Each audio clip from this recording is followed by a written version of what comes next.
السلام علیکم ورحمۃ اللہ وبرکاتہ۔ وعلیکم السلام ورحمۃ اللہ وبرکاتہ۔ کیا حال ہے سب کا؟ یہ بتائیے پڑھ کے سوچ کیا رہے تھے؟ سن کے ابھی لیکچر کیا خیال آ رہا تھا آپ کو؟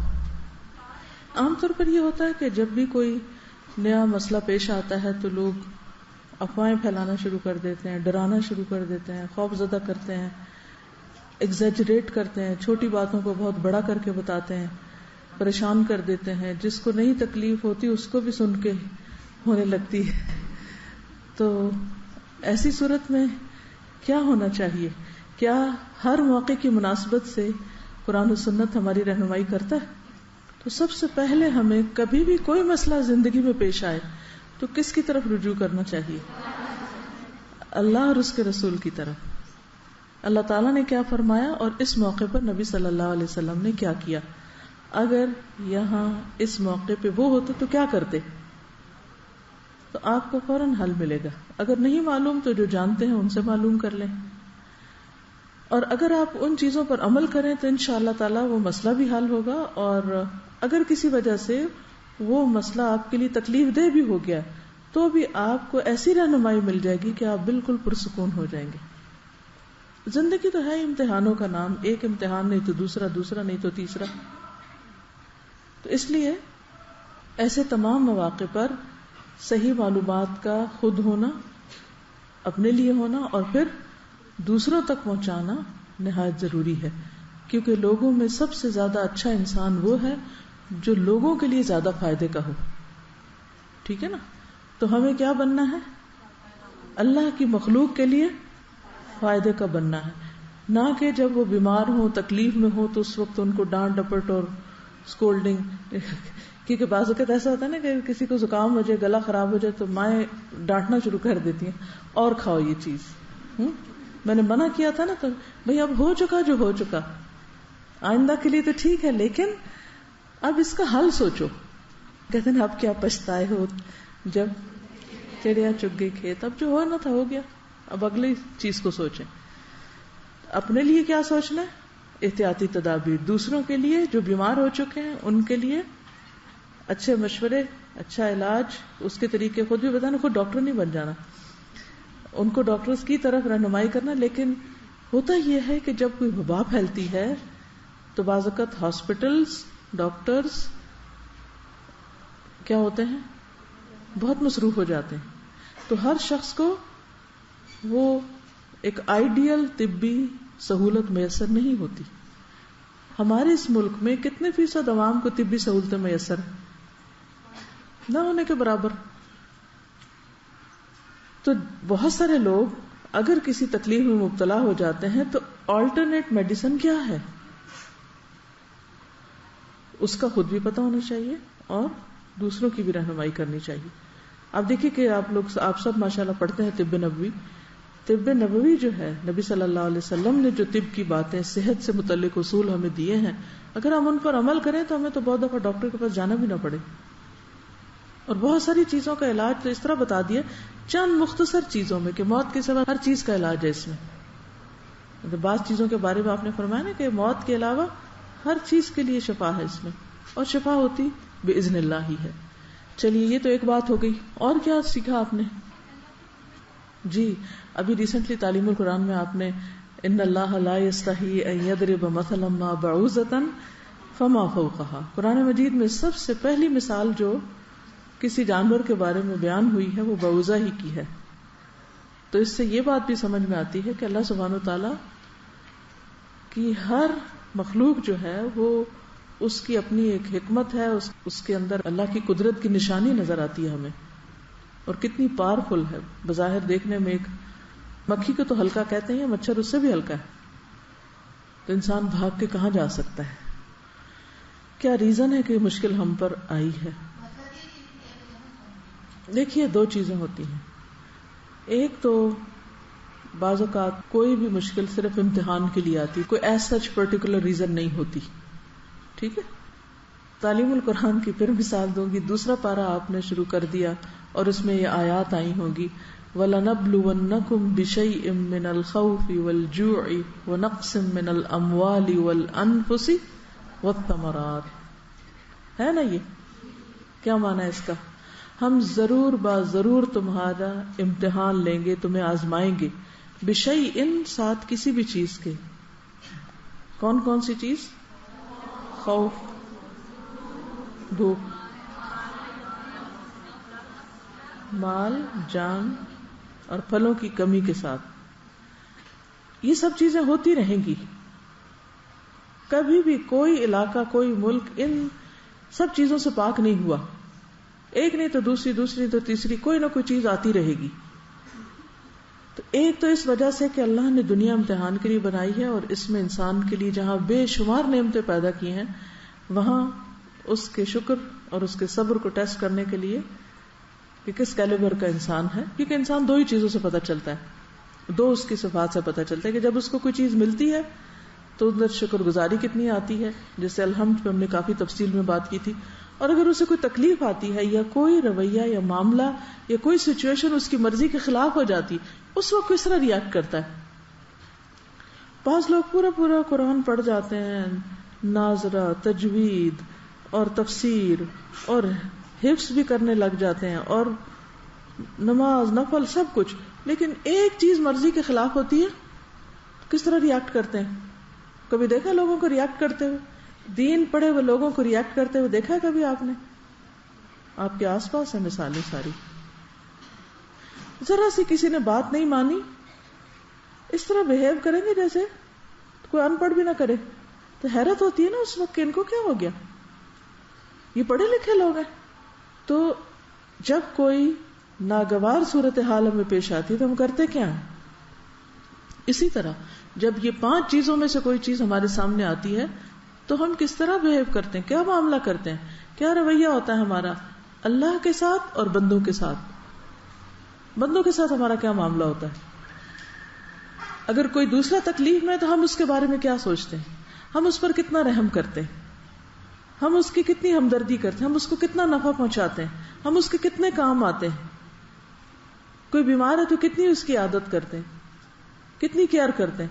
اور اسی طرح اگر خود تکلیف آ گئی اپنے اوپر تو کیا کرتے ہیں. تو یاد رکھیے کہ یہ ساری چیزیں دراصل امتحان ہیں، اور ضروری نہیں کہ ان کے پیچھے کوئی خاص وجہ بھی ہو. اس لیے خصوصاً جب کسی پہ کوئی تکلیف آئے تو کیا کرنا چاہیے؟ یہ سوچنے بیٹھ جانا چاہیے اس نے کون سا گناہ کیا ہے، اور اس کا کون سا جرم ہے، اور اس کی کون سی زیادتی ہے کہ جس کی وجہ سے یہ پکڑ میں آ گیا. عموماً تو لوگ یہی کرنے لگتے ہیں نا. اگر کسی کو بخار ہو گیا لوگ کیا کہتے ہیں، کیا سوچتے ہیں؟ اگر کوئی شخص آپ کے جاننے والوں میں سے، عزیزوں، دوستوں، رشتہ داروں میں سے اگر کوئی اس تکلیف کا شکار ہے تو آپ نے اس کے بارے میں گمان کیسا کیا، کیا سوچا؟ اچھا سوچا یا برا سوچا؟ ہم سب کا بھی تو ٹیسٹ ہو جاتا ہے نا. ہم دوسرے کے بارے میں کیا سوچتے ہیں کہ نہیں اس پہ تو امتحان آیا، ہم پہ بھی آ گیا. ہمیں اہل ایمان کے بارے میں کیا ظن رکھنا چاہیے، کیا گمان رکھنا چاہیے؟ اچھا گمان رکھنا چاہیے. ہر ایک کو بدگمانی کی نظر سے مت دیکھے کہ یہ ضرور گناہگار ہی ہے اور یہ چور ہے اور یہ بہت ہی خراب انسان ہے. اس ذہنیت کو بدلیں، پازیٹو تھنکنگ اپنائیں. اب مثال کے طور پر یہ جو چیزیں ہیں جس میں خوف، بھوک، جان، مال اور پھلوں کے نقصان، آپ کو پتہ ہے اس وقت سبزیاں اور پھل کتنے مہنگے ہو رہے ہیں، خصوصاً وہ جو سندھ میں پیدا ہوتے تھے. اب اللہ نے کہا ہے قرآن میں کہ ہم تمہیں پھلوں کی کمی سے آزمائیں گے. پھلوں میں سبزیاں بھی آ جاتی ہیں، ثمرات جو ہوتے ہیں نا وہ ہر چیز آتی ہے اس میں. کس نے سوچا کہ یہ اللہ کی طرف سے سب کا ایک امتحان ہے، آزمائش ہے کہ کبھی پھل کم ہوں گے. اب دیکھا کبھی جب زلزلہ آیا، جب پچھلے سال سیلاب آیا، چیزیں مہنگی ہوئی، دودھ، ڈیری کی پروڈکٹس، ہر چیز، کیونکہ جانور مر گئے، بہت کچھ ہوا. وَنَقْصٍ مِّنَ الْأَمْوَالِ، بزنس ختم، والانفس، جانیں، اور جان صرف انسان کی نہیں ہوتی، جانوروں کی بھی ہوتی ہیں.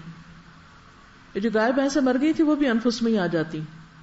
والثمرات، کیا کرنا چاہیے ایسے موقع پر سب کو؟ وبشر الصابرین، اور صبر کیا ہوتا ہے کہ اللہ کے ہر فیصلے میں بھلائی ہے، اسی میں کچھ خیر ہوگی. الذین اذا اصابتهم مصیبۃ قالوا انا للہ وانا الیہ راجعون اولئک علیہم صلوات من ربهم ورحمہ واولئک هم المہتدون.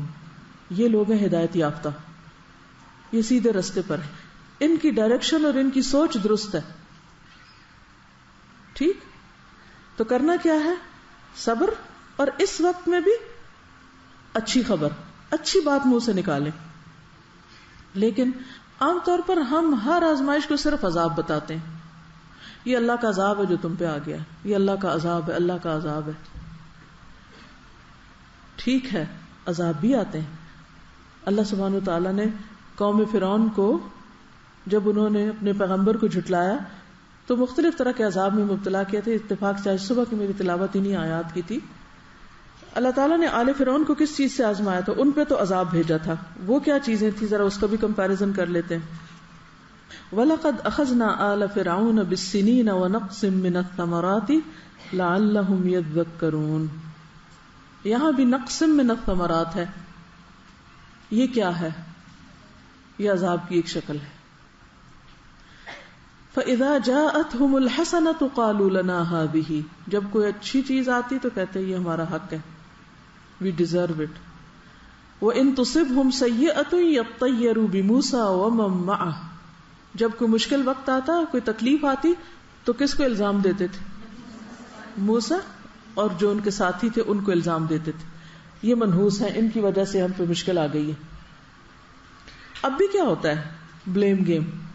جب کوئی مصیبت آتی ہے، جب کوئی آفت آتی ہے، جب کوئی عذاب آتا ہے تو لوگ ایک دوسرے کو بلیم کرنے لگتے ہیں. ہماری سوسائٹی کا یہ طبقہ بہت کرپٹ ہے. ہم پر حکمرانوں کی وجہ سے مشکل آئی ہے. حکمران کہتے ہیں یہ عوام کی وجہ سے آئی ہے، وہ کہتے ہیں یہ مذہبی طبقے کی وجہ سے. پچھلے دنوں جو کچھ ہو رہا تھا اس میں مذہبی طبقہ بہت انوالو کیا جا رہا تھا. کبھی کسی گروپ پہ ہم بلیم کر دیتے ہیں، کبھی کسی پہ کر دیتے ہیں. ایسا ہی ہوتا ہے نا. تو ہونا کیا چاہیے؟ الا انما طائرهم عند اللہ ولکن اکثرهم لا يعلمون. قرآن مجید میں اللہ تعالیٰ فرماتے ہیں وَكُلَّ إِنسَانٍ أَلْزَمْنَاهُ طَائِرَهُ فِي عُنُقِهِ. ہم نے ہر انسان کی جو نحوست ہے اس کے اپنے گلے میں ڈال رکھی ہے. یعنی جیسے تمہارے عمل ہوں گے، یعنی ایک وبا بھی آئے، کوئی عذاب آئے، کوئی آزمائش آئے، کوئی امتحان آئے، اس میں ہر ایک کا معاملہ الگ ہوتا ہے. یاد رہے کہ یہ بات، ایک وبا پھیلی، کچھ لوگوں کے لیے وہ کیا ہے؟ عذاب ہے، اور کچھ لوگوں کے لیے کیا ہے؟ وہ امتحان ہے، آزمائش ہے. کیونکہ اس وبا میں، اس امتحان میں نیک و بد سب پس جاتے ہیں. جب ایک حدیث میں آتا ہے نا کہ قیامت کے قریب ایک لشکر آئے گا جو کعبہ کو تباہ کرنے کی غرض سے، تو وہ کیا ہوگا ان کا؟ جی، زمین میں دھس جائیں گے.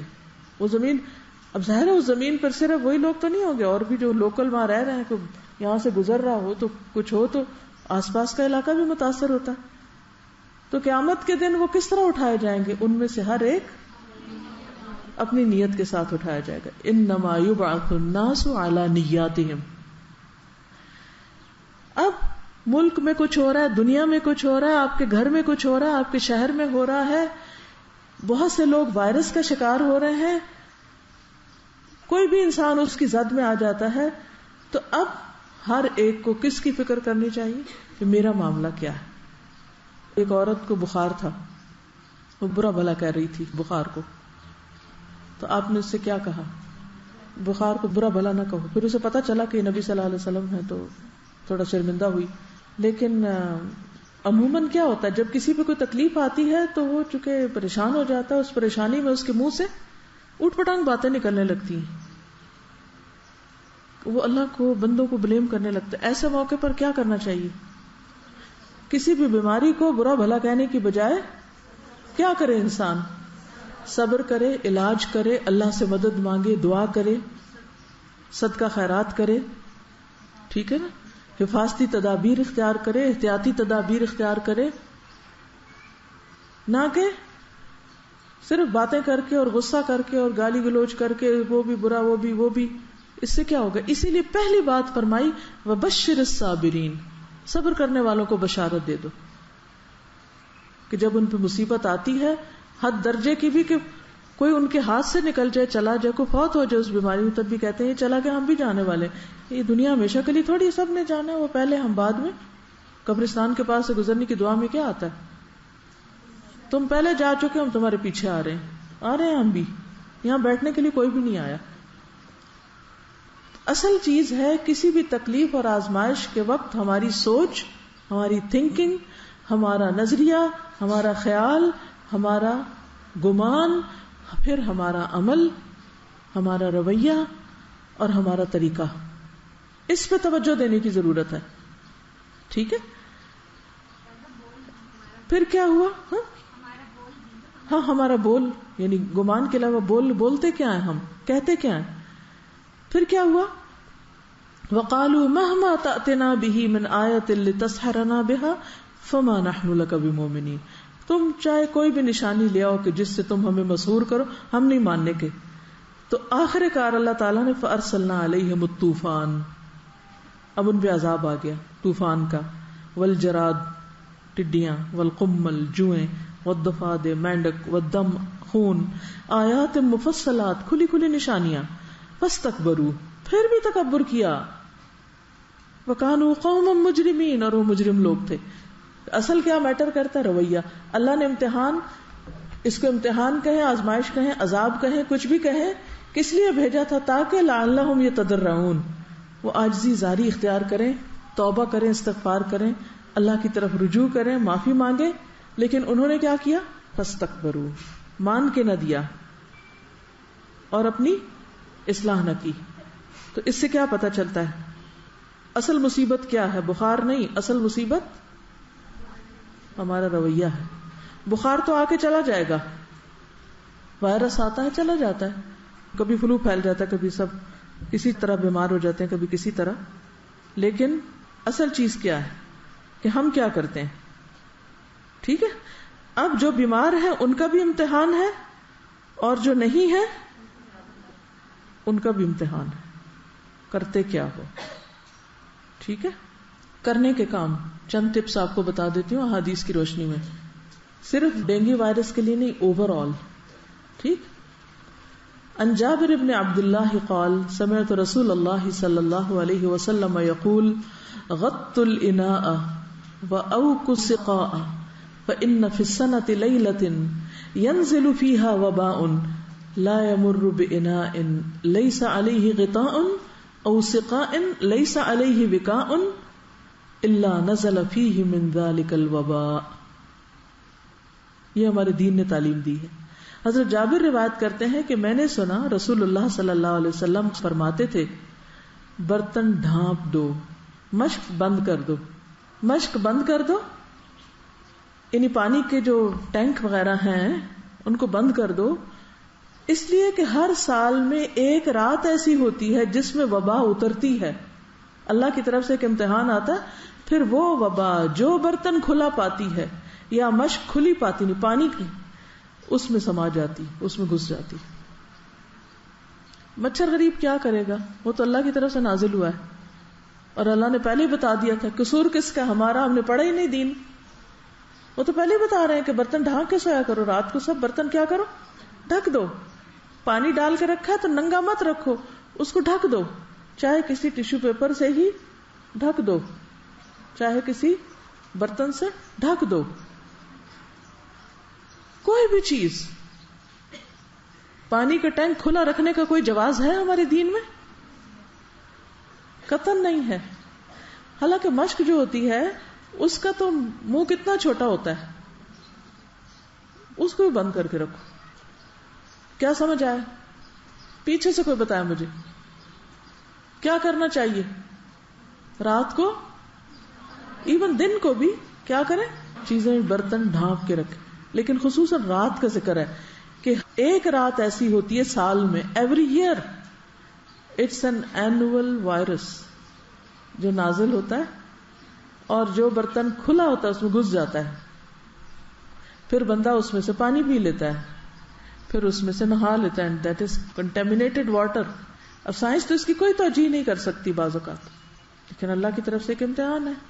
پھر آپ دیکھیے ایک اور حدیث ہے, نبی صلی اللہ علیہ وسلم جب مدینہ تشریف لے گئے تو وہاں پر یہ ہوا کہ وہ مدینہ کی زمین جو تھی وہ وبائی زمین تھی. پورے عرب میں سب سے زیادہ وبائیں جو تھی وہ مدینہ میں ہوتی تھی. ارض الوبا تھی.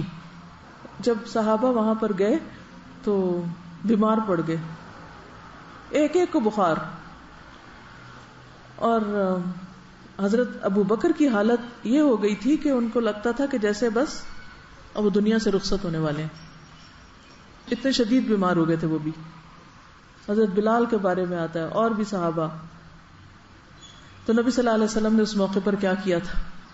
نبی صلی اللہ علیہ وسلم نے مدینہ کے لیے برکت کی دعا کی اور کہا کہ یہاں کے بخار کو جحفہ کی طرف لے جا, یعنی کہ غیر آباد علاقے کی طرف, وہاں چلا جائے, یہاں نہ ہو. تو اس کے بعد مدینہ وباؤں سے خالی ہو گیا. اب آپ دیکھیے کہ ایک ملک میں ایک وائرس پھیلتا ہے, وہاں سے لوگ سفر کرتے ہیں, دوسری طرف چلا جاتا ہے. وہ نہ بھی سفر کرے تو جو مکھیاں مچھر وغیرہ ہوتے ہیں وہ سفر کر کے کہیں اور پہنچ جاتے ہیں. اس زمین سے کچھ نکل آتا ہے, آسمان سے کچھ اتر آتا ہے. تو ایسی صورت میں پھر کیا کرنا چاہیے کہ انسان کو اللہ سے دعا کرنی چاہیے, اجتماعی دعائیں بھی کرنی چاہیے کہ یا اللہ اس وبا کو تو یہاں سے نکال دے. کیونکہ کہا یہ جاتا ہے کہ جیسے ڈینگی کا وائرس ہے, 1 سال آتا ہے, اگر اس کا علاج نہیں کیا اگلے سال اس سے بڑا اٹیک ہوگا, اگلے سال اس سے بڑا اٹیک ہوگا. ایک کام کی بات بتا دیجیے جو آپ کو یاد رکھیں گے کہ ہم نے کراچی کی بارش ہو یا سندھ کا سیلاب ہو یا لاہور یا اور علاقوں میں جو ڈینگی وائرس ہے, اس کے بارے میں بہت محتاط زبان استعمال کرنی ہے. کیا نہیں کہنا اور کیا کہنا ہے یہ بتا دیجیے. کوئی بتائے گا؟ جی. اللہ سے گلہ نہیں کرنا, ان لوگوں کے بارے میں برا گمان نہیں کرنا, ایگزیجریٹ نہیں کرنا, ناشکر پن کے الفاظ نہیں نکالنے, بیماری کو بھی برا بلا نہیں کہنا, ان کے لیے دعا. اور ہاں یہ نہیں کہنا کہ وہ اسی قابل تھے, ضرور کچھ کیا ہوگا نا اس لیے انہی کی شامت آئی ہے. وہاں دیکھا نا کتنی قتل و غارت ہوتی, کتنی خرابیاں ہوتی ہیں, آخر یہ ہونا ہی تھا. وہ کہیں بھی ہو سکتا. خوف ہراس نہیں پھیلانا. جب ان کے بارے میں برا گمان آنے لگے, کسی کے بارے میں بھی, اگر مثلا ہو سکتا ہے آپ کے کسی رشتے دار کو ایسی کوئی تکلیف ہو یا کوئی کسی خاص علاقے میں, تو آپ کیا کہیں گے کہ یا اللہ ان پر رحم فرما, ان کی بیماری دور کر دے, اور ان کے لیے اس بیماری کو ہدایت, نجات, فلاح کا ذریعہ بنا دے. کیونکہ اللہ تعالیٰ جب کسی سے محبت کرتا ہے تو اس کو امتحان میں مبتلا کر دیتا ہے. تو ضروری نہیں ہوتا کہ کسی کا کسی تکلیف میں مبتلا ہونا صرف اس کے گناہوں کا ہی نتیجہ ہو. کون گناہ نہیں کرتا, اور کس کو پتا کہ کون کتنی استغفار کرتا ہے, کون اپنے گناہوں پہ کتنا شرمندہ ہے. ہم تو نہیں جانتے نا, لہٰذا ہمیں ججمنٹل نہیں ہونا.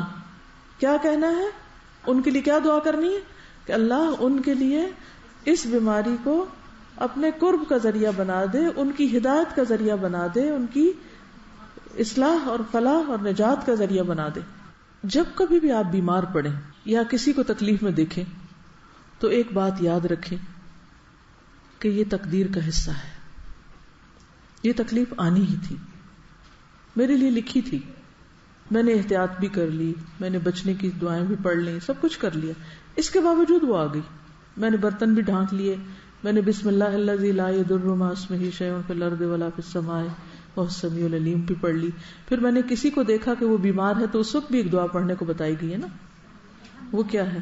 الحمدللہ الذی عافانی, وہ بھی پڑھی تھی میں نے ساری تدبیریں کی تھی. پھر کیوں بیمار ہو گئی؟ تو بات یہ ہے کہ امتحان یا آزمائش یہ تقدیر کا ایک حصہ ہے. اللہ تعالیٰ بندے کو ٹیسٹ کرتا ہے. ایک حدیث میں آتا ہے, مسند احمد کی حدیث ہے, عن ابی الدرداء عن النبی صلی اللہ علیہ وسلم قال لكل شيء حقیقة وما بلغ عبد حقیقة الایمان حتى يعلم ان ما اصابه لم يكن ليخطئه وما اخطأه لم يكن ليصيبه. حضرت ابو درداء سے مروی ہے کہ نبی صلی اللہ علیہ وسلم نے فرمایا, ہر چیز کی ایک حقیقت ہوتی ہے. ہر چیز کی ایک حقیقت ہوتی. کیا مطلب اس کا؟ اس کی ایک بنیاد ہوتی ہے, اس کی کور ہوتی, کور کہنے جس کے ساتھ وہ چیز بندھی بھی ہوتی ہے, یا اس کی فوٹیج ہوتی ہے, یا اس کی بنیاد ہوتی ہے, بیس ہوتی ہے, یا اس کی ایک ریالٹی ہوتی ہے, اس کے اندر ایک خاص سچائی ہوتی ہے, یا جہاں سے وہ اوریجنیٹ ہوتی ہے. اور کوئی شخص اس وقت تک ایمان کی حقیقت کو نہیں پہنچ سکتا. یعنی ایمان کی بھی ایک حقیقت ہے. ایمان ٹیسٹ ہوتا ہے ہر بندے کا, ایمان کا امتحان ہوتا ہے کہ کوئی شخص کتنا مومن ہے, اس کا ایمان ہے یا نہیں, یا کتنا ہے. تو کوئی شخص اس وقت تک ایمان کی حقیقت کو نہیں پہنچ سکتا, سچا ایمان نہیں پا سکتا, جب تک اسے یہ یقین نہ ہو جائے کہ اسے جو تکلیف پہنچی ہے وہ اس سے خطا نہیں ہو سکتی تھی, یعنی اس کے لیے لکھی ہوئی تھی, اور جو چیز خطا ہو گئی یعنی اس کو نہیں لگی وہ اسے نہیں پہنچ سکتی تھی. یہ یقین اور یہ ایمان انسان کے اندر ایک ایسا اطمینان اور سکون اور خوشی پیدا کر دیتا ہے کہ جس سے مایوسی ختم ہو جاتی ہے, پریشانی اور ایک عجیب سی گھبراہٹ اور بے چینی, اور خاص طور پر جب انسان تکلیف میں اور دوسرے آس پاس سب ٹھیک ہوں تو سوچتا ہے کہ میں ہی کیوں, مجھ پہ کیوں مشکل آ گئی. یعنی بہت سارے لوگ بیٹھے ہوئے ہیں, ایک کو کوئی وائرس اٹیک کر گیا, باقی بچ گئے سارے, تو مجھ پہ آ کے کیوں اٹیک ہوا؟ یہ میرے لیے لکھا ہوا تھا, اور یہ اللہ کے اذن سے ہوا, اس کی مشیت سے ہوا, اس نے چاہا تو ہوا. ما شاء اللہ کان وما لم یشاء لم یکن. اور اللہ کی مشیت اس کی حکمت پر مبنی ہوتی ہے. اس کا کیا مطلب ہے کہ جو اللہ چاہتا ہے وہ ظلم سے نہیں چاہتا. وما اللہ یرید ظلما للعباد. اللہ بندوں کے ساتھ ظلم کا ارادہ نہیں رکھتا. اگر وہ کسی تک کوئی کسی تکلیف کے پہنچنے کی اذن دیتا ہے, اجازت دیتا ہے کہ ہاں پہنچ جائے, وہ اس کو لگ جائے جا کے, تو اس کے پیچھے کوئی حکمت ہوتی. سم ٹائم ہمیں سمجھ آ جاتی, سم ٹائم ہمیں سمجھ نہیں آتی, اور ہم پریشان ہو اٹھتے ہیں کہ میرے ساتھ ایسا کیوں ہوا. کبھی آپ نے کسی کو یہ کہتے ہوئے سنا, وائی می؟ بہت دفعہ کہتے ہیں نا, وائی می, میرے ساتھ یہ کیوں ہو گیا. اس کا اصل جواب تو اللہ کے پاس ہے, اور اس کے پیچھے کوئی حکمت ہے. لیکن ہمیں کیا یقین رکھنا چاہیے کہ ہمارا رب ہم پر ظلم نہیں کرتا, وہ ہمارے حق میں 70 ماؤں سے بڑھ کر مہربان ہے. اس نے اگر یہ فیصلہ میرے حق میں کیا ہے کہ یہ بیماری مجھے لگے, تو اس میں بھی ضرور کوئی بھلائی ہے. وہ بھلائی جس وقت مجھے نظر نہیں آ رہی. اس کا یہ مطلب نہیں کہ انسان بیماریاں مانگنا شروع کر دے کیونکہ بیماری آتی ہے تو کوئی بھلائی آتی ہے اس لیے, یا اللہ ایسا ہو جائے, یہ نہیں کہنا چاہیے, کیونکہ اللہ تعالیٰ کو عافیت کی دعا بہت پسند ہے. لیکن اگر آ گئی تو اس میں پھر اللہ سبحانہ و تعالیٰ کے ساتھ حسن ظن رکھنا چاہیے کہ اس میں میرے لیے خیر ہے. اور پھر کوئی بھی وبا جب پھیلتی ہے, وبا کیا ہوتی ہے آپ بتائیں گے؟ وبا کس کو کہتے ہیں؟ میں وبا بول رہی ہوں, ایسا نہ ہو کہ لوگوں کو یہ پتا نہ ہو وبا کس کو کہتے ہیں. بیماری, ایپیڈیمک ڈیزیز جو ہوتی ہے, ایک سے دوسرے کو جو ٹرانسفر ہو جاتی ہے, لگ جاتی ہے, اور بہت سارے لوگوں کو لپیٹ میں لے جسے وائرس پھیل جاتا ہے. اب اس میں ہر کوئی ڈرا ہوا ہوتا ہے کہ مجھ پہ نہ اٹیک ہو جائے, تو اس میں ٹھیک ہے, خوف تو فطری چیز ہے, ہوگا ہی, لیکن پھر وہی بات کہ حسن ظن رکھیں کہ مومن کے لیے وبا بھی باعث رحمت ہے. حضرت عائشہ رضی اللہ تعالی عنہا کہتی ہیں کہ رسول اللہ صلی اللہ علیہ وسلم سے طاعون کے بارے میں پوچھا گیا, پلیگ, تو آپ نے بتایا کہ یہ ایک عذاب تھا جو اللہ جس پر چاہتا تھا بھیج دیتا تھا. طاعون کی بیماری کو کیا کہا گیا؟ عذاب. لیکن اس امت کے مسلمانوں پر اللہ نے اسے رحمت بنا دیا ہے. اب یہ فرق سمجھ رہے ہیں آپ, عذاب اور آزمائش اور رحمت کا؟ اس امت کے لیے اللہ نے اسی چیز کو جو پچھلی قوموں کے لیے عذاب تھی, سزا تھی, اس امت کے لیے رحمت بنا دیا. تو ایک تو اپنا یہ نظریہ درست کر لیں کہ جب کوئی وبا پھیلے, کوئی بلا آئے, کوئی مصیبت آئے, تو یہ نہ کہیں کہ یہ صرف اللہ کا عذاب ہی آ گیا. اچھا, جب ہم یہ بات بہت اسپریڈ کر دیتے ہیں نا, یہ عذاب ہے, یہ عذاب ہے, یہ عذاب ہے, تو ہم اللہ سبحانہ و تعالیٰ کے بارے میں لوگوں کے دل میں کیا گمان ڈال رہے ہوتے ہیں؟ لوگوں کو اور زیادہ دور کر دیتے ہیں اللہ سے. ایسے ہی ہے نا, کچھ لوگ ہوتے ہیں جو پہلے سے اللہ کی طرف مائل ہوتے ہیں, راغب ہوتے ہیں. کچھ لوگ ایسے ہوتے ہیں جو درمیان میں ہوتے ہیں, نہ ادھر نہ ادھر, بس عوام کا نام جدھر لوگ جا رہے ہیں بس آنکھیں بند کر کے, جو ادھر کسی نے بلایا ادھر چل پڑے, ادھر بلایا ادھر چل پڑے, کیونکہ اپنے پاس تو حق و باطل کا کوئی کرائٹیریا ہے ہی نہیں. کچھ لوگ ایسے ہوتے ہیں جو پہلے سے اللہ تعالیٰ سے کچھ نہ کچھ بدگمان ہوتے ہیں, شیطان کے شر, وسوسے, نجاست کی وجہ سے, یا پھر لوگوں کی پھیلائی ہوئی باتوں سے, یا اپنے نفس کے شر کی وجہ سے, کوئی بھی ریزن ہو سکتی. ایسے لوگوں کو جب آپ اللہ کی رحمت اور عذاب کے بیلنس کے دیے بغیر کوئی بات سناتے ہیں یا سمجھاتے ہیں تو وہ اللہ تعالیٰ کے قریب آنے کی بجائے بعض اوقات الٹا اور دور چلے جاتے ہیں. اچھا تو پھر کیوں ہمیں کیوں عذاب دے رہا ہے اللہ؟ فلاں بھی تو ایسا اور ایسا کرتا ہے, ان کی کیوں نہیں پکڑ آ رہی, ہماری کیوں آ گئی؟ وہ آزمائش ان کے لیے اور مصیبت بن جاتی ہے اور وہ اور زیادہ دین سے دور چلے جاتے ہیں. تو اس لیے ٹھیک ہے ہمیں لوگوں کو خبردار بھی کرنا ہے, انہیں بتانا ہے, سمجھانا ہے, ڈرانا بھی ہے, یہ بھی دین کا ایک حصہ ہے. دیکھیے ڈرانا بھی دین کا حصہ ہے جہاں ڈرانے کی ضرورت ہوتی ہے, کیونکہ ہمارا دین بیلنسڈ ہے, معتدل ہے, اعتدال والا ہے. لیکن یہ نہیں کہ آپ صرف ڈرائیں. جو لیڈر اٹھے, جو اسکالر ہو, جو اخبار میں بیان پڑے, جو جس کی طرف سے کوئی بات آئے, جو کوئی وبا پھیلتی ہے, بلا آتی ہے, کوئی آزمائش ہے, سیلاب یا زلزلہ, تو ایک ہی بات شروع ہو جاتی کہ بس ان لوگوں پر تو اللہ کا عذاب آ گیا, دوسری کو بات ہی نہیں کہتے. تو کیا یہ حدیث آپ کو یاد رہے گی کہ طاعون جس کو نبی صلی اللہ علیہ وسلم نے خود عذاب بتایا, فرمایا اس امت کے لیے رحمت ہے. اب جو شخص طاعون کی بیماری میں مبتلا ہو اور اس شہر میں ثواب کی نیت سے صبر کرتے ہوئے رکا رہے اور یقین رکھتا ہو کہ اسے صرف وہی مصیبت آ سکتی ہے جو اللہ تعالیٰ نے اس کے لیے لکھ دی ہے, تو اسے شہید کے برابر اجر ملے گا. طاعون کی بیماری میں جو فوت ہوتا ہے صبر کر کے, صبر سے مراد کیا ہے کہ انسان واویلا نہ مچائے اور اللہ سے بدگمانی نہ کرے, علاج کرے, کوشش کرے کہ اس بیماری سے باہر آ جائے, لیکن اس کو تقدیر کا حصہ سمجھ کر ایکسپٹ کر رہے اور پھر وہاں رکا رہے, وہاں سے بھاگے نہیں, کیونکہ منع کیا گیا وبائی علاقے سے نکلے تاکہ دوسروں تک نہ وہ پہنچے. اس کو شہادت کی موت نصیب ہوتی. تو اس امت کے لیے کیا ہو گیا یہ؟ اب ایک شخص اگر ایمان رکھتا ہے, ایک مسلمان ہے, چاہے سیدھا سادہ مسلمان ہے, اگر وہ اس بیماری میں فوت ہو جاتا ہے یا کسی اور پیٹ کی بیماری میں, تو اس کے لیے وہ موت بھی کیا ہو گئی؟ ہمیشہ کی زندگی کا ذریعہ بن گئی. تو یہ چیزیں ایک بیمار انسان کو حوصلہ دیتی ہیں, ایک مثبت سوچ دیتی, کیونکہ بہت دفعہ ہم جسمانی طور پر تو بیمار پڑتے ہیں, ساتھ ہماری اسپرٹس بھی بہت لو ہو جاتی ہیں, ہم پھر کسی بھی چیز کو مثبت پازیٹیولی دیکھ نہیں پاتے, اس سے اور زیادہ ہمارے اندر ریزسٹنس ہی کم ہو جاتی ہے کہ ہم اس بیماری سے فائٹ کر سکیں. اسی لیے آپ نے دیکھا ہوگا کہ جو لوگ بیمار ہونے کے بعد ان کے آس پاس دل بڑھانے والے لوگ, TLC کرنے والے لوگ ہوں, تو پھر کیا ہوتا ہے, وہ بیماری سے جلدی باہر نکلتے ہیں. تو یہ بہت ضروری ہے کہ بیمار کی پھر عیادت بھی کی جائے, اس کو اچھی اچھی باتیں بتائی جائیں, اس کو پر امید کیا جائے اور اس کو اس سے باہر نکالا جائے. ٹھیک ہے, اسی لیے عیادت کا اتنا زیادہ اجر و ثواب ہے کہ جو شخص صبح شام کسی کی عیادت کرے اس کے لیے 70,000 فرشتے دعائے بخشش کرتے ہیں. اس زمانے میں طاعون ہی زیادہ تر پھیلتا تھا, دوسری بیماریاں نسبتاً کم تھی. اب تو یہ نا کہ وائرسز میں ملٹیپلائی ہو کے جراثیم وہ سپر وائرس بن گئے ہیں اور بیماریاں بھی ایک سے ایک گریڈ آگے بڑھتی چلی جا رہی ہیں. یعنی کچھ بیماریاں ایسی جو آج ہم سن رہے ہیں. اچھا, جب حج اور عمرے پہ آپ کو جانے کے اتفاق آپ دیکھیں گے کہ پوری دنیا سے لوگ وائرسز لے کے آتے ہیں اور پھر وہ وہاں ایک اور رنگ اختیار کرتے ہیں, اور یہ اللہ کی خاص رحمت ہوتی ہے کہ پھر گھر جا کے ٹھیک بھی ہو جاتے ہیں لوگ.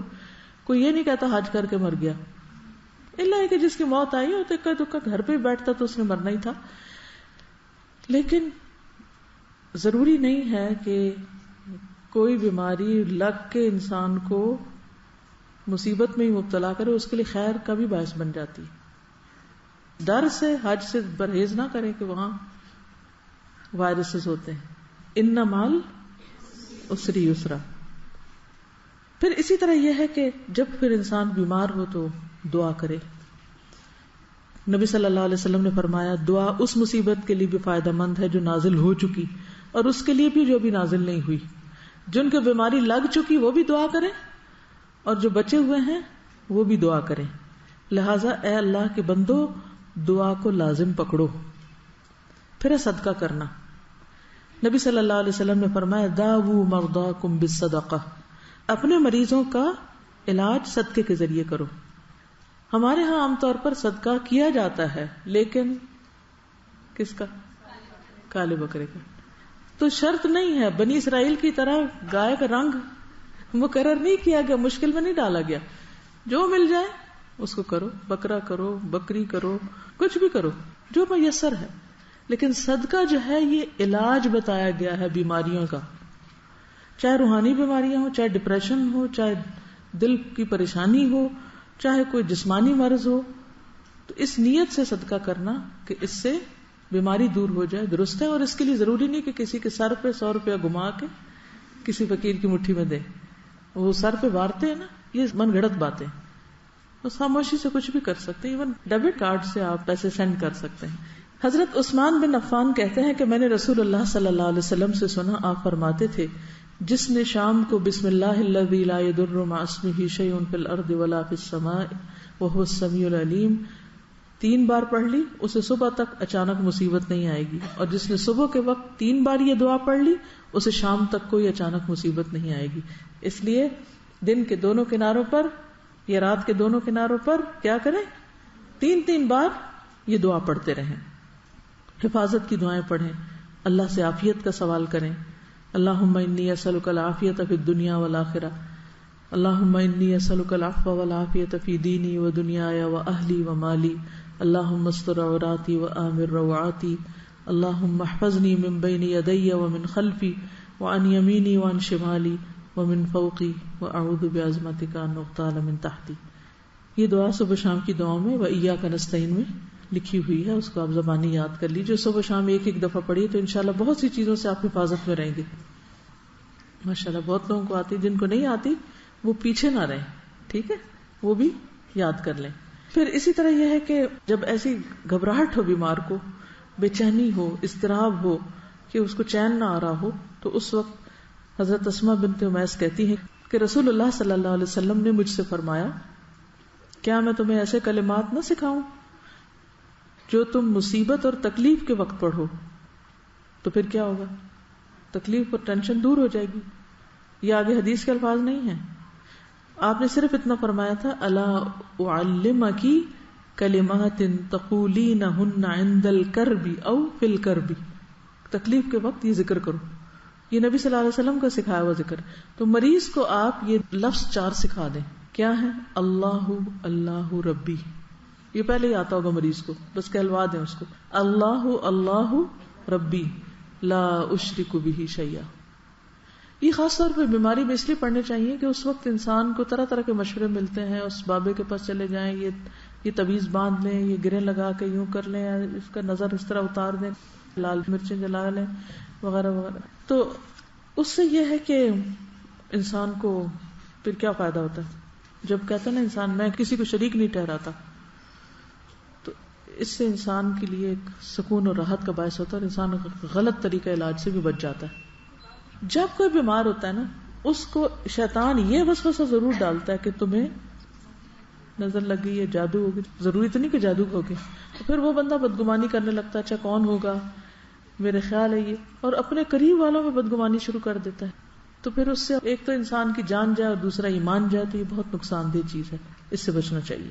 ہر قسم کے کرب، تکلیف، پریشانی، بیماری میں عام طور پہ یہ سوچا جاتا ہے تو ساتھ ہی یہ پڑھنا چاہیے کہ اللہ میں شرک سے بچنا چاہتا ہوں، کیونکہ شیطان اس وقت زیادہ حملہ آور ہوتا ہے جب انسان کمزور ہوتا ہے کسی بھی وجہ سے، چاہے غم سے، کہ دکھ، پریشانی، کرب، بیماری وغیرہ کی وجہ سے. ایک اور بات یاد رکھیے کہ جو آپ کا حوصلہ بڑھائے گی کہ کسی بھی تکلیف کا آنا اللہ کی ناراضگی نہیں بلکہ اللہ کی محبت کا ذریعہ بھی ہے. حدیث میں آتا ہے نبی صلی اللہ علیہ وسلم نے فرمایا بڑا اجر بڑی مصیبت کے ساتھ ہوتا ہے، بڑا اجر بڑی مصیبت کے ساتھ. اور بے شک اللہ جب کسی قوم سے محبت کرتا ہے، اللہ جب کسی قوم سے محبت کرتا ہے تو اسے کسی مصیبت میں مبتلا کر دیتا ہے. کتنی مثبت سوچ پیدا کی گئی. تو جو کوئی اس پر اللہ کی رضا کے لیے راضی ہو گیا کہ اچھا اللہ میں نے قبول کر لیا، آپ راضی تو میں بھی راضی، اس کے لیے رضا ہے، اللہ اس سے اور راضی ہو جاتا ہے. اور جو اس سے ناخوش ہوا، وائی می، تو اس کے لیے اللہ کی ناخوشی ہے. مثلا آپ کسی کے بارے میں سوچ رہے ہیں کہ اچھا یہ فلاں شخص، اس کو یہ تکلیف ہے، ضرور اس نے کوئی غلط کام کیا ہوگا اور اس پر اسی وجہ سے اللہ کی طرف سے کوئی سزا آ گئی ہے، عذاب آ گیا ہے، مصیبت آ گئی. حالانکہ ہو سکتا ہے کہ یہ بات آپ کی بالکل 100% غلط ہو. اس شخص پر وہ تکلیف اللہ کی محبت کی علامت کے طور پر آئی ہو. ہم کون ہیں؟ اسی لیے کہتے ہیں نا کہ ججمنٹل نہیں ہونا چاہیے. ہمیں کوئی حق نہیں پہنچتا کہ ہم کسی کے بارے میں کوئی فیصلہ کریں، کوئی فتویٰ دیں. سمجھ گئے؟ کیا ہم ایسے ہی سوچتے ہیں جو یہ حدیثیں بتاتی ہیں؟ اسی طرح سوچتے ہیں؟ ہمارا معاشرہ اسی طرح سوچتا ہے؟ کیا واقعی ہم مسلمان ہیں؟ ہم اسلام کے مطابق زندگی بسر کر رہے ہیں؟ ہم قرآن و سنت کے مطابق زندگی بسر کر رہے ہیں؟ ہماری سوچیں بالکل الٹ ہوتی ہیں. کوئی بیمار ہو، کسی پہ تکلیف آ جائے، کسی کا کوئی فوت ہو جائے، کسی چیز سے کوئی محروم ہو جائے تو ہم کہتے ہیں آ گیا نا اللہ کی پکڑ میں. اسی طرح یعنی کہ ضرور ایسی بدگمانی کریں گے کہ یہ اللہ کی طرف سے اس کو سزا مل رہی ہے. اب ہمیں کیا پتا سزا مل رہی ہے، اللہ کی اور محبت میں اضافہ ہو رہا ہے. بدگمانی نہ کریں. اور پھر یہ ہے کہ کچھ چیزیں تو ہمارے کنٹرول میں ہوتی ہیں کہ ہم ان کو روک لیں، اور کچھ تو نہیں ہوتی. آپ حالات تو تبدیل نہیں کر سکتے، لیکن آپ کو وہ طریقے آنے چاہیے کہ آپ اپنے آپ کو پرسکون کر سکیں، آپ کام رہ سکیں، آپ امن میں رہ سکیں. استاذہ کے ایک دو تو بہت ساری باتیں کراچی کی یاد ہے، کیونکہ میں ہر وقت ان کے ساتھ رہتی تھی، اور آپ کو پتہ ہے کہ استاد کے رول ماڈل سے انسان سب سے زیادہ سیکھتا ہے نا. ہوا یہ کہ ہماری کلاس ختم ہوئی، جو پہلے سال ہم کراچی گئے تو بہت زیادہ آپ کو پتہ ہے اپوزیشن بھی تھی، لوگ نیگیٹو باتیں کرتے تھے. تو ایک خاتون آئی نا، اور انہوں نے بہت استاذہ کو برا بھلا کہنا اسٹیج پہ کھڑے ہو کے نا، اور کہتی آپ یہ کیا کر رہی ہیں اور وغیرہ وغیرہ. بہت مثلا اتنا ہارشلی وہ بولی کہ ہمیں ہو رہا تھا کہ ہم جا کے اس کو چپ کروا دیں. اچھا بولتی رہی، پھر استاذہ اتر گئی، وہ ایسے کھڑی ہوئی تھی. تو استاذہ اس کو کہتی آپ ذرا ہٹیں گی، میں نماز پڑھ لوں. اچھا استاذہ گئی، استاذہ نے نماز شروع کر دی، اور آپ یقین کریں اس عورت کا منہ کھلا ہوا تھا کہ یہ کیا ہوا نا. کوئی جواب نہیں دیا، کچھ بھی نہیں. تو مجھے اتنا اچھا لگا تھا اس وقت، میں نے کہا کہ واقعی یہ صبر کی عملی شکل ہے نا. عموماً یہ ہوتا ہے کہ ہم صفائیاں پیش کرنا شروع کر دیتے ہیں یا ڈیفینسو ہو جاتے ہیں، لیکن خاموشی سے وہ مجھے بہت مزہ آیا کہ استاذہ نے کہا ہٹیں کی سے ہمیں نماز پڑھ لوں. کیونکہ قرآن میں یہ سکھایا گیا نا وَاسْتَعِینُوا بِالصَّبْرِ وَالصَّلَاةِ. اس طرح میں کلاس لے رہی تھی تو مجھے کسی نے کلاس کے بعد اٹھی، تو ایک ہماری بہن ہے کراچی میں ہی ہوتی ہے، آئی کہ تو ان کی آنکھوں میں آنسو، کہتے آپ کے بیٹے کو چوٹ لگی اور اسے ہاسپٹل لے کے گئے ہیں. تو میں کچھ بات کچھ کر رہی تھی یا کوئی میٹنگ کر رہی تھی کچھ، میں نے کہا اچھا. تھوڑی دیر میں لمحے کے لیے رک کے میں نے دعا دل میں پڑھی، اور اس کے بعد میں نے اپنا کام شروع کر دیا. اور اپنے روٹین ٹائم پہ جب میں گھر کی، میں نے کہا اگر وہ ہاسپٹل جا چکا ہے تو میں کیا کر سکتی ہوں پیچھے جا کے، سوائے اس کے کہ وہ میں جاؤں اور مجھے دیکھ کے رونا شروع کر دے. کیونکہ بچے ویسے بالکل صبر حوصلے میں ہوتے ہیں، لیکن جب مائیں نظر آتی ہیں تو وہ لیٹ جاتے ہیں اور وہ چیخنے چلانے لگتے ہیں. لیکن جب انہیں پتا ہو کہ اس قسم کی ان کو کوئی پیمپرنگ ہونی کوئی نہیں، تو وہ پھر اپنے آپ کو سنبھالے رکھتے. میں بچپن سے جب بچے چھوٹے ہوتے تھے، جب بچہ گرتا تھا تو میں ادھر دیکھنے لگتی تھی، خود اٹھنا سیکھے. ہم کب تک ان کو اٹھاتے رہیں گے؟ مشکل ہو جاتی ہے نا. تو بہرحال جب میں گھر گئی تو وہ ہاسپٹل سے آ چکا تھا، تو بھاگتا بھاگتا آ کے میرے ساتھ چمٹ گیا. وہ نشان آج تک ہے، اس کا کٹ لگا تھا کافی سارا. لیکن یہ ہے کہ تو زندگی میں خود پرسکون رہنا سیکھیں. لوگ نہیں بدلیں گے، نہ ان کی عادتیں بدلیں گی. وہ آپ کو تنگ کر کے پریشان کر کے خوش ہوں گے. بہت سے لوگ یا خود فرسٹریٹ ہوتے ہیں، پریشان ہوتے ہیں، تو وہ آپ کو ساری فرسٹریشن آپ پہ نکالنا چاہتے ہیں. نکال لیں. اب یہ جس مذکورہ خاتون کا ذکر ہو رہا ہے وہ اس لیے نہیں آئی تھی کہ وہ مجھ سے کوئی حل چاہتی تھی یا مجھ سے کوئی جواب چاہتی تھی. پتہ چل جاتا نا باتیں کرنے والا. وہ صرف اپنی فرسٹریشن نکالنا چاہتی تھی. انہوں نے نکال لی، میں نے سن لی، بات ختم ہو گئی. اب مجھے نماز پڑھنی تھی، نماز شروع کر دی. اسی طرح بہت سے لوگ آپ کو اگر کوئی نعمت مل رہی ہے، خوشی مل رہی ہے، آپ پرسکون ہیں، تو وہ آپ کو سکون تباہ کرنا چاہتے ہیں. اور خاص طور پر شیطان لوگوں کے پیچھے لگ جاتا ہے کہ جو دین کا کام کر رہا ہے اس کو بے سکون کر دو، اس کو اتنی باتیں سناؤ، اس کے اوپر ایسی ایسی غلط تنقید کرو کہ وہ اتنا پریشان ہو کہ اپنا کام چھوڑ دے. جب انسان اللہ کے فضل سے یہ تہیا کر لے کہ جو مرضی کوئی کر لے، میرے ساتھ میرا اللہ ہے، کوئی نقصان نہیں دے سکتا، نہ کوئی میرا رازق ہے نہ میرا کوئی مالک ہے، میں یہ جو کچھ کریں یہ اللہ کا کام ہے، اللہ کا وعدہ وہ خود اس کی حفاظت کرے گا. تو جب کبھی بہت زیادہ تنگ ہوتے ہیں نا حالات، تو میں کہتی ہوں اللہ تعالیٰ عبد المطلب نے اپنے اونٹ لیے تھے، چلے گئے تھے اور کہا تھا یہ تیرا گھر ہے، تو خود سنبھال اس کو. تو اللہ کا کام ہے نا، اللہ کا وعدہ بھی ہے ان تنصر اللہ ینصرکم. اگر ہمیں یہ سعادت ملتی ہے کہ ہم اللہ کی مدد کریں، اللہ ہماری کرے گا، ضرور کرے گا، کیوں نہیں کرے گا. وہ اپنے دشمنوں کی مدد کرتا ہے، ان کو کھانے کو دیتا ہے، دوستوں کو نہیں دے گا، کیسے نہیں دے گا. تو ہر قسم کے حالات میں، چاہے کوئی بیماری ہو، چاہے کچھ ہو، اس میں یہ گر سیکھ لیں کہ آپ نے کس طرح پرسکون رہنا ہے. وہ آپ کے اندر کا ٹھہراؤ یا اپنے اندر کا اطمینان جو ہے وہ باقی رہے، باقی سب چلتا رہے گا. اور آپ اپنے رب سے اس حال میں ملیں کہ فرشتہ یہ پکار لے کر آئے، یا ایتھا النفس المطمئنہ ارجعی الی ربک راضیۃ مرضیہ، وہ اس کے لیے تیار رہے کہ مجھے نفس مطمئنہ کے طور پر دنیا سے رخصت ہونا ہے. اب جب میں پلٹ کر پچھلے دن میں اپنی صفائی کر رہی تھی، شیلفوں کی شفٹنگ ہوئی، ادھر کی بہت ساری چیزیں اکٹھی ہو گئی، تو میں اب تھوڑا تھوڑا کر کے چیزوں کو سارٹ آؤٹ کریں. جب میں پچھلی چیزیں، کوئی خط ہیں، کوئی کچھ ہے تو میں پڑھتی ہوں، میں سوچتی ہوں ان کی کیا ویلیو ہے، ان کی کیا حقیقت ہے. اگر کوئی تعریف کا خط لکھ دیتا ہے کسی وقت، تو اس وقت پڑھ کے بندہ اگر تھوڑی دیر خوش ہو جائے اور اس کے بعد وہ کاغذوں میں دب جائے، یا کسی وقت کوئی اگر تنقید کا لکھ دیتا ہے اور وہ بھی پڑھ کے کاغذوں میں دب جائے اور ڈسٹ پڑ جائے اس پر، 10 سال بعد آپ اس کو نکال کے دیکھیں کیا حقیقت ہے اس کی. کوئی ہے؟ کچھ بھی نہیں. کدھر گئے لکھنے والے؟ کہاں گئی باتیں؟ کچھ بھی نہیں. اصل فائدہ اس چیز کا جو آخرت میں فائدہ دے جائے. اس لیے پریشان ہونا چھوڑیے، اور جب یہ یقین آ جائے کہ تکلیف اللہ کی طرف سے ہے. قرآن پاک میں بھی آتا نا، ما اصاب من مصیبت الا باذن اللہ ومن یؤمن باللہ یہد قلبہ واللہ بکل شیء علیم. جو بھی مصیبت آئی ہے اللہ کے اذن سے آئی ہے، اس کے اذن کے بغیر آ ہی نہیں سکتی تھی.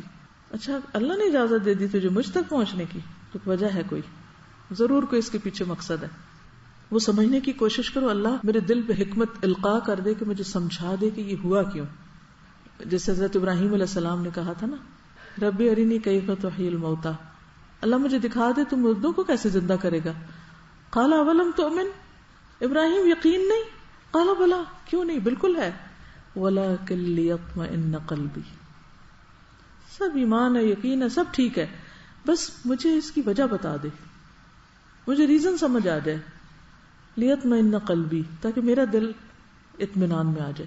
تو یہ جو اطمینان ہے قلب ہے، اس کو ہاتھ سے نہ جانے دیں. تو اس آیت سے مراد کیا ہے کہ جب مصیبت آتی ہے تو انسان یقین کر لیتا ہے کہ مصیبت اللہ کی طرف سے آئی ہے، پھر اس پر اللہ سے راضی ہونے کا اظہار کرتا ہے کہ اللہ میں راضی ہوں، میں آپ سے ناراض نہیں ہوں.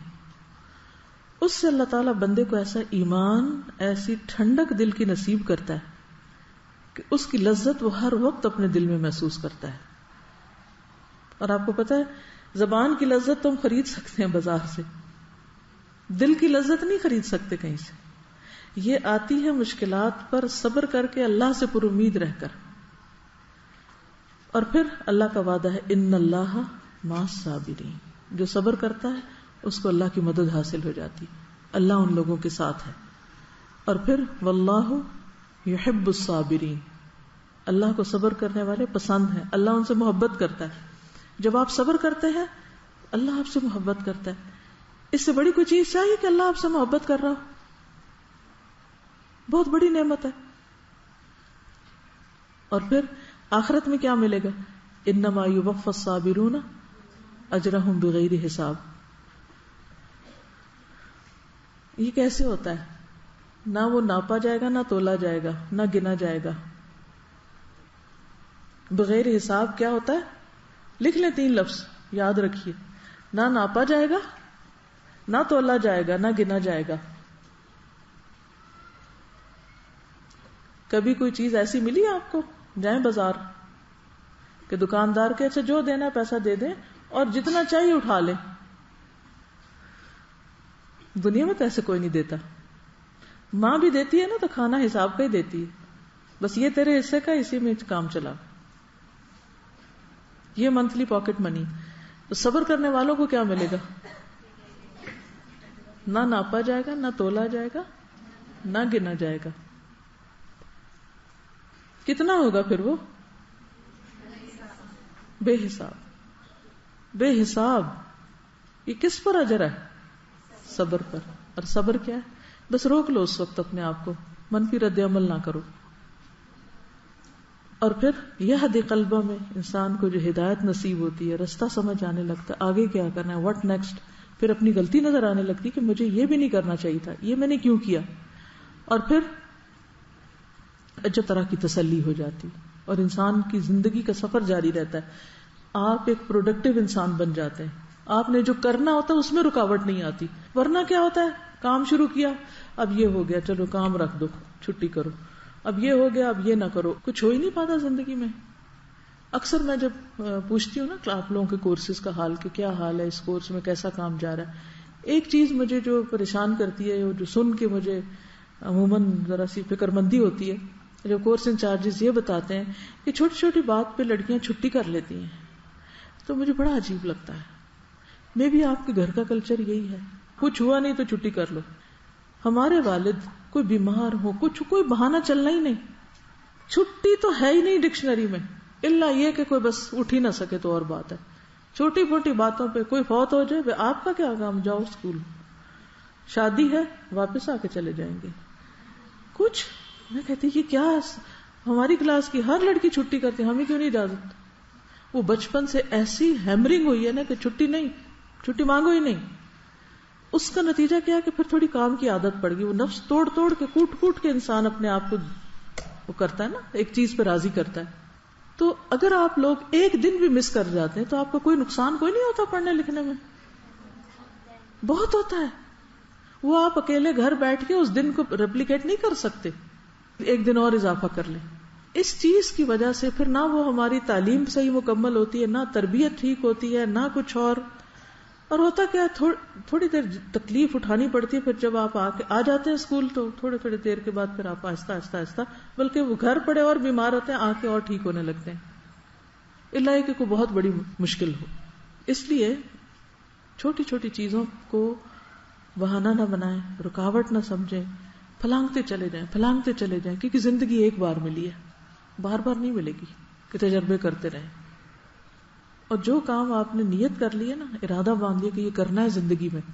مثلاً اگر آپ نے یہ نیت کر کے یہاں آئے تھے، مجھے نہیں پتا آپ کی نیتوں کا، اگر آپ یہ نیت کر کے آئے تھے کہ ہم نے اس ایک سال میں پورے قرآن کا ترجمہ یاد کرنا ہے، یہ پورے قرآن کو سمجھنا ہے،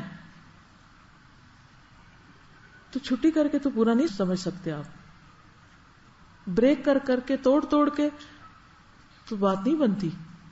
مثلاً کوئی آپ سے 1000 روپے قرض لیتا ہے اور جب لوٹاتا ہے کبھی 100 دے دیتا ہے، کبھی 50 دے دیتا ہے، کبھی 200 دے دیتا ہے، توڑ کے گیپ کر کے دیتا ہے. آپ کو کچھ لگتا ہے کہ آپ کو کچھ پیسے واپس ملے؟ اسی طرح اگر آپ کھانا کھا رہے ہیں، 2 نوالے لیے، پھر اٹھ کے وہ کیا، پھر آگے، پھر وہ کیا، پھر ایسا کھانا بھوک مٹاتا نہیں مٹاتا. تو قرآن پڑھتے وقت یہی کام کرنا ہم نے کہ ایک دن پڑھ لیا، ایک دن چھٹی کر لی، ایک دن جلدی آ گئے، ایک دن دیر سے آئے، دوسرے دن آئے ہی نہیں. تو ہم کیا چاہتے ہیں کہ اللہ کی کتاب کے ساتھ اسی قسم کا معاملہ کیا جاتا رہے اور چھوٹی چھوٹی ریزن کی بنا پہ اس کو بس بند کر دیں. ہم تو موڈ نہیں ہے. ہم موڈ کے شکار کب ہوتے ہیں زیادہ، یہ پتا آپ کو؟ کب ہوتے ہیں؟ اس کا مطلب ہے کہ ہم کمزور ہیں.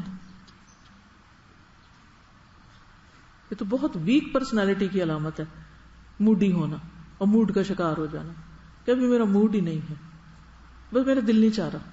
یہ کیا بات ہوئی؟ نہیں چاہ رہا تو منائے اپنے آپ کو، یہ تو کرنا ہے. تو دنیا میں اگر کوئی تکلیف آ جاتی ہے تو یہ اللہ کی بھلائی کا ارادہ ہوتا ہے، کیونکہ ایک حدیث میں آتا ہے کہ اللہ تعالیٰ جب کسی کے ساتھ شر کا ارادہ کرتا ہے تو اس کے گناہوں کو قیامت تک کے لیے مؤخر کر دیتا ہے، اس کو ڈیلے کر دیتا ہے کہ مزے کر لے دنیا میں خوب. یہ سوال بہت دفعہ اٹھتا ہے نا کہ ہم مسلمان ہیں، ایمان والے ہیں، نمازیں بھی پڑھتے ہیں، پھر بھی تکلیفیں آتی ہیں، اور اس کے مقابلے میں فلاں شخص جو ہے وہ تو سارے ہی غلط کام کرتے اس کے باوجود موج کر رہا ہے. یہ بہت لوگ یہ سوال کرتے ہیں، بچے اکثر پوچھتے ہیں کیا فائدہ ایماندار بننے کا اور کیا فائدہ سچ بولنے کا جب زندگی میں کچھ ملے ہی نہ انسان کو. نہیں، اللہ تعالیٰ کا وہ ایک ٹیسٹ ہوتا ہے کہ اب تم سچ بولتے ہو یا جھوٹ بولتے ہو، اور پھر دیکھتا ہے اس کے بعد جو آپ کو دنیا میں ملنا وہ مل کے رہے گا. ہاں، آخرت کے لیے اگر کسی کو دنیا میں سزا نہیں مل رہی تو وہ جمع ہو رہی ہے. اس کے غلط کاموں کے باوجود اگر اس کو ڈھیل ملی ہوئی ہے تو وہ دراصل اس کی پکڑ ہے ایک طرح سے. اچھا، بخار کے بارے میں شاید حدیث پتہ نہیں میں نے سنائی نہیں، وبا کی تو سنائی تھی، چونکہ ڈینگی کے بارے میں بات ہو رہی تھی اور بخار کی خصوصاً. تو حدیث میں آتا ہے، حضرت ابو ہریرہ سے روایت ہے کہ رسول اللہ صلی اللہ علیہ وسلم ایک مریض جسے بخار تھا اس کی تیمارداری کے لیے تشریف لے گئے. میں بھی آپ کے ساتھ تھا. آپ نے اس سے فرمایا خوش ہو جاؤ، ابشر. اب آپ کسی ڈینگی کے مریض کو جا کے کہیں خوش ہو جاؤ تو وہ ایک لگائے گا آپ کو، اچھا، لیکن آپ نے فرمایا خوش ہو جاؤ. یہ ایک بہت زبردست کارنامہ ہے نبی صلی اللہ علیہ وسلم کا کہ ہر ڈیفیکلٹ سے ڈیفیکلٹ، مشکل سے مشکل وقت کو آپ نے آسان بنا دیا. یہ ہمارے دین کی آسانی کا خوشخبری ہے. اللہ تعالیٰ فرماتے ہیں کہ یہ بخار میری آگ ہے جسے میں اپنے بندے مومن پر دنیا میں مسلط کرتا ہوں تاکہ اس کی آخرت والی آگ کے عذاب کا بدل بن جائے.